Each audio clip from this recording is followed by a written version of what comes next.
Hello, everyone. I've been busy for the past several days reading, scoring, and commenting on your DB2 assignments. In addition to the DB guide I provide under content called How to Write a Strong Discussion Board Post, I'd like to offer some additional comments for your consideration going forward this summer. These comments are relevant to our DB assignments as well as our other writing assignments, including the homework assignments, the document analysis assignment, and the final essay. Perhaps the greatest weakness of too much student writing about history, and that includes our document analysis assignments and our discussion board assignments and our homework assignments, is the tendency to take a little knowledge about the subject, maybe something you've heard before, or perhaps something you picked up from a quick look at the material, and hope that it is sufficient to adequately discuss complex historical questions. That almost never works.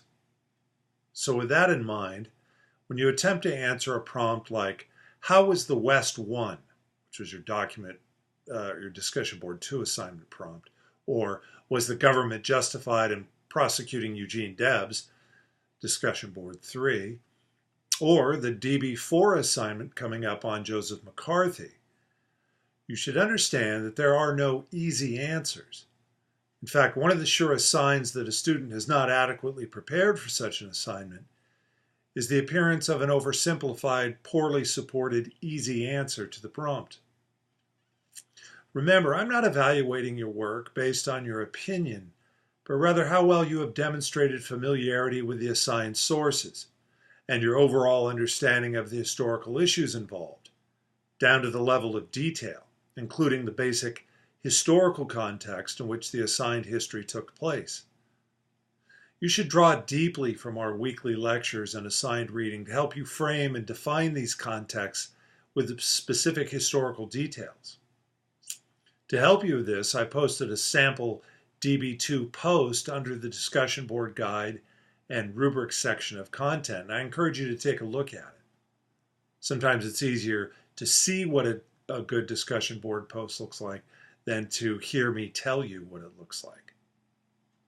The point with your writing this summer is not simply to offer a personal opinion, as I say, but rather a well-informed, historically well-supported, and contextualized assessment of the evidence and a historically well-informed analysis. Don't get me wrong, I love it when students are passionate about their perspectives, but that's only when their perspectives reflect a solid understanding of the material assigned. The problem with too many of the DB2 posts on the American West is that way too often you settle for popular misunderstandings of the West and its history, instead of correcting those misunderstandings with the history I assigned you to learn. Too often there was simply too little of our lectures, including the Lakota lecture, but also the Industrial Revolution lecture, and sometimes too little of your assigned reading from the textbook.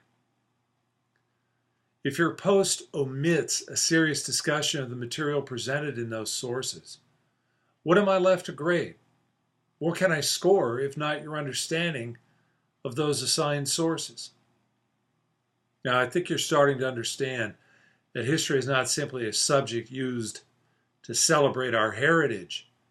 In fact, history and heritage are really separate entities.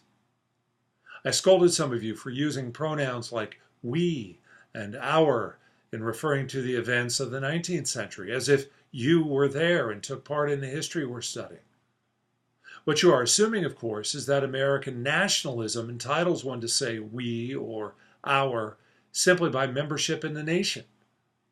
Now, that may work for nationalism or patriotism, but it doesn't make sense for historical truth and accuracy.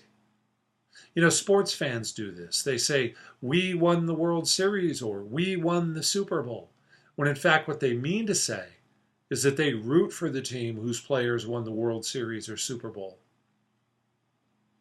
If we want to understand what happened in the World Series, we'd study the players, the game, the conditions surrounding, etc. That's what I'm asking you to do. Study the history on its own terms.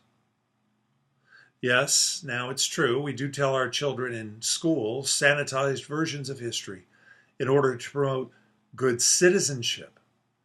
But the fact is, and I mean fact, history is a mess strewn with unpleasant realities. You should not conclude that whatever might have happened, that it was all somehow necessary for, quote, America to be the country it is today. There are few cliches more banal than the, quote, we would not be where we are today cliche in history. It is a kind of empty cop-out that substitutes a lazy fatalism or inevitability for careful analysis and historical understanding. So, what I'm telling you is that you must recognize that much of what you've been taught to regard as American history is actually something else, something more like mythology, nostalgia, propaganda, etc.